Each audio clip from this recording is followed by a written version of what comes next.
पिछले क्लास के वीडियो में साउंड के प्रॉब्लम के चलते बहुत सारी बातें वीडियो में नहीं आ पाई। यहाँ पे हम लोग उसको रिवाइज कर लेंगे। तो हम लोग क्लास 10 के गणित के त्रिकोणमिति चैप्टर को यहाँ पे शुरू किए थे। जैसे ट्रिग्नोमेट्री जो है, त्रिकोणमिति पढ़ने से पहले हम लोग त्रिभुज के बारे में पढ़ ले। त्रिभुज का जब हमारा एक नया चैप्टर हम लोग पढ़ेंगे तो वहाँ पर त्रिभुज के बारे में और भी जानकारी लेंगे। ऐसे ही त्रिभुज जो होता है, जिसको हम लोग अंग्रेजी में ट्रायंगल भी कहते हैं, ये 3 भुजाओं से घिरी हुई आकृति होती है। जैसे यहाँ पे हम लोग देख रहे हैं, ये 3 भुजाएं हैं, तीनों भुजाओं से घिरी हुई आकृति है और इसमें हमारा 3 भुजा है, इसलिए हम लोग इसको लिख रहे हैं 3 भुजा। साइड्स जो हैं 3 है और 2 साइड्स के बीच में जो हमारा कोण बनता है, जिसको हम अंग्रेजी में एंगल कहते हैं, तो इसमें 3 कोण बनते हैं और इस कोण को हम लोग डिग्री में या थीटा में इसको दर्शाते हैं। त्रिभुज के प्रकार, तो जैसे हमारे 3 भुजा होती हैं और 3 कोण होते हैं, उसी तरह से भुजा के आधार पे त्रिभुज 3 प्रकार के होते हैं। Equilateral triangle, scalene triangle, isosceles triangle, मतलब समबाहु त्रिभुज, विषमबाहु त्रिभुज, समद्विबाहु त्रिभुज। समबाहु त्रिभुज जिसके सभी भुजाएं बराबर होती हैं। विषमबाहु त्रिभुज जिसमें की कोई भी भुजा एक दूसरे से बराबर नहीं होती है। और समद्विबाहु त्रिभुज जिसमें 2 भुजाएं आपस में बराबर होती हैं। कोण के आधार पर 3 तरह के कोण के त्रिभुज होते हैं। एक न्यून कोण, जिसमें हमारे एंगल जो हैं वो 90 डिग्री से कम होते हैं। अधिक कोण, जिसमें एक कोण जो होगा वो 90 डिग्री से ज़्यादा होगा। और समकोण, जिसमें एक कोण जो होगा वो 90 डिग्री के बराबर होगा। और एक चीज़ और याद रखना है कि तीनों कोण का जोड़ जो है वो 180 डिग्री के बराबर होता है। Angle A, angle B, angle C. ठीक है, इस चैप्टर में हम लोग समकोण त्रिभुज के प्रॉपर्टीज, उसके सभी आकृतियों के बारे में पढ़ेंगे। तो ये हम लोग ने देखा है कि समकोण त्रिभुज है। समकोण त्रिभुज में ये ए बी सी करके हम लोगों ने यहाँ पे डिनोट किया है।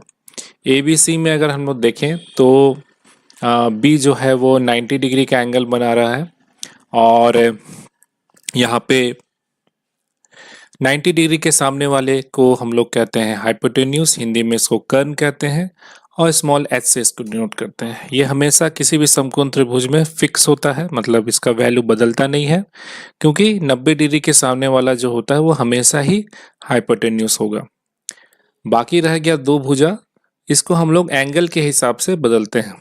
लेकिन अभी फिलहाल जो हमारा परपेंडिकुलर है या लंब है, जो वो ए बी से डिनोट किया जा रहा है, जिसको स्मॉल पी से डिनोट करते हैं। बी सी जो है वो आधार है, जो बी से डिनोट करते हैं। ये पी और बी का वैल्यू एंगल के आधार पर बदलता है। तो हमारे पास 3 अलग अलग प्रॉपर्टी हो गए, एच, पी और बी। इस तीनों के बीच में पाइथागोरस ने एक प्रमेय बताया था, जिसको हम लोग कहते हैं कर्ण का स्क्वायर लंब के स्क्वायर और आधार के स्क्वायर के जोड़ के बराबर होता है। मतलब H square is equal to होता है P square plus B square. तब यहाँ पे हम लोगों ने जैसे बताया था कि अगर ये एंगल थीटा है और ये 90 डिग्री का बी बना हुआ है, तो 90 डिग्री के सामने वाले को कर्ण कहेंगे और थीटा के सामने वाले को हम लोग क्या कहेंगे, लंब या परपेंडिकुलर कहेंगे, और जो बचा हुआ है उसको आधार कहेंगे। लेकिन अगर यहाँ थीटा बदल जाए, दूसरे वाले फिगर में जैसे देख रहे हैं कि यह थीटा बदल गया, तो 90 डिग्री के सामने वाला तो कर्ण रहेगा, लेकिन थीटा के सामने वाला क्या होगा, वो परपेंडिकुलर हो जाएगा और बचा हुआ क्या हो जाएगा, बेस जो है वो ए बी से डिनोट कर रहे हैं। तो इस तरह से हमारे जो बेस एंगल जो होते हैं वो होते हैं साइन ए, कोसाइन ए और टेंजेंट। तो sine theta is equal to होता है साइन, अगर इसका साइन थीटा एंगल लेने जाए तो ये होता है लंब बटा कर्ण। मतलब लंब क्या है, लंब है हमारा पी, कर्ण क्या है वो है एच, तो हो जाएगा ए बी बटा ए सी। उसी तरह से कॉस थीटा होता है बी बाई एच, ये होता है आधार बटा कर्ण। यहाँ पे आधार क्या है बी सी बटा ए सी। टैन थीटा होता है P by B is equal to लंब बटा आधार ए बी बटा बी सी। अब इनके रेसिप्रोकल मतलब उल्टे भी होते हैं, तो साइन थीटा का उल्टा हो जाएगा कॉस थीटा, कॉसेक थीटा का वैल्यू होता है H by P is equal to A C by A B, और ये होता है 1 बाई साइन थीटा, क्योंकि हम लोग जानते हैं sine theta is equal to P by H और यहाँ पे क्या है H by P. Sec theta is equal to H by B होता है, ये होता है ए सी बाई बी सी, ये कॉस थीटा का रेसिप्रोकल होता है।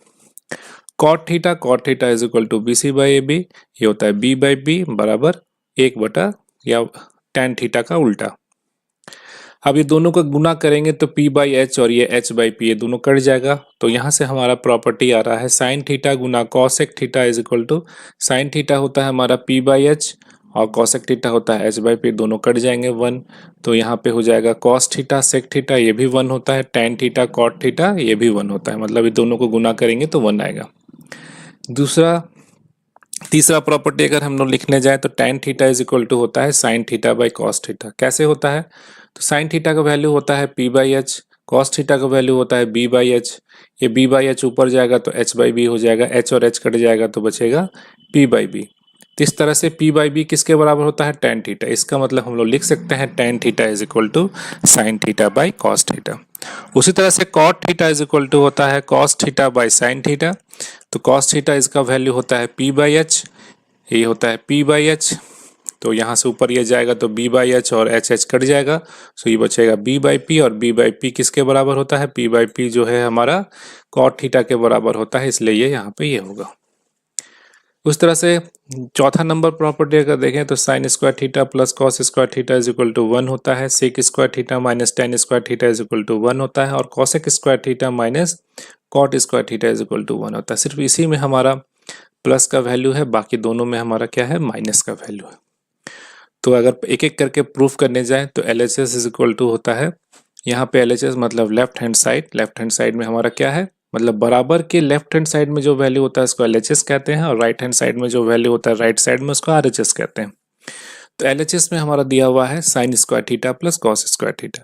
साइन थीटा का वैल्यू होता है पी बाई एच, स्क्वायर है तो पी बाई एच का स्क्वायर। कॉस थीटा का वैल्यू होता है बी बाई एच, तो ये हो जाएगा बी बाई एच का स्क्वायर इज इक्वल टू हो जाएगा P square by H square plus B square by H square. So यहाँ पे एच स्क्वायर कॉमन, तो ये हो जाएगा P square plus B square. Pythagoras theorem से हम लोग जानते हैं कि H square is equal to P square plus B square होता है, तो यहाँ पे हम लोग एच स्क्वायर पुट कर दिया, एच स्क्वायर कट गया, 1 किसके बराबर आया? R H S. तो हम लोग पहला प्रॉपर्टी प्रूफ कर लिए, sine square theta plus cos square theta is equal to 1। Next होता है sec square theta minus tan square theta is equal to 1। तो सेक थीटा का वैल्यू होता है H by B, tan theta का value होता है पी बाई बी, चूंकि स्क्वायर है तो ऊपर में यहाँ पे स्क्वायर कर देंगे, तो ये हो जाएगा H square by B square minus P square by P square. B square दोनों में कॉमन है, एलसीएम है, एलसीएम ले लेंगे तो बी स्क्वायर ऊपर में हो जाएगा H square minus P square. तो ये हो जाएगा, हम लोग जानते हैं पाइथागोरस थ्योरम से H square is equal to P square plus B square, तो H square minus P square is equal to B square. तो यहाँ बी स्क्वायर पुट कर देंगे, बी स्क्वायर कट गया 1, तो ये प्रूफ हो गया। उसी तरह से cosec square theta minus cot square theta is equal to 1 होता है। तो एल एच एस यहाँ पर लेंगे, यहाँ आर एच एस लिखा गया है, एल एच एस लिखेंगे। सो एच बाई पी का square minus B by P का स्क्वायर, कॉसेक थीटा का वैल्यू होता है H by P, cot theta का वैल्यू होता है बी बाई पी, ये तो हमें याद करने पड़ेंगे। तो ये हो जाएगा H square minus B square by B P square, क्योंकि पी स्क्वायर नीचे में कॉमन है। फिर यहाँ पे पाइथागोरस थ्योरम से देखेंगे H square minus B square is equal to P square होता है, तो पी स्क्वायर दोनों कट के 1, तो ये प्रॉपर्टी हमारे होंगे। तो अभी तक जो हम लोगों ने जो प्रॉपर्टीज पढ़े हैं उसको हम लोग यहाँ पे समराइज कर दिए हैं। 13 प्रॉपर्टीज है। पहला प्रॉपर्टी पाइथागोरस थ्योरम से H square is equal to P square plus B square, फिर sine theta is equal to P by H, cos theta is equal to B by H, tan theta is equal to P by B. याद रखेंगे P और B का value जो है angle के हिसाब से बदलता है। कॉसेक थीटा जस्ट इसका उल्टा तो H by P, sec theta cosec theta का उल्टा H by B, cot theta B by P. बस ये तीनों याद करेंगे तो इसका उल्टा हम लोग यहाँ पे कर लेंगे। फिर ये दोनों को मल्टीप्लाई करेंगे तो कट जाएंगे, तो इसलिए sine cos sine theta plus cosec theta is equal to 1, cos theta into sec theta is equal to 1, tan theta गुना cot theta is equal to 1। फिर ये प्रॉपर्टी अभी हम लोगों ने प्रूव किया, sine square theta plus cos square theta is equal to 1, sec square theta minus tan square theta is equal to 1, cosec square theta minus cot square theta is equal to 1। तो ये हमारे properties थे first exercise से पहले। इसके बाद के video में हम लोग एक्सरसाइज के प्रॉब्लम्स को सॉल्व करेंगे। किसी भी तरह के कोई भी प्रॉब्लम हो तो कमेंट सेक्शन में जाके लिखना है कि कैसे हम लोग वीडियो को और अच्छी तरह से बना सकते हैं। ये वीडियो जो था प्रीवियस वीडियो में जो साउंड का प्रॉब्लम था उसको सुधार करने के लिए बनाया गया है। अगले वीडियो में हम लोग इसकी समस्याओं और प्रॉब्लम्स को हम लोग डिस्कस करेंगे जो चैप्टर में हमारे दिए हुए हैं।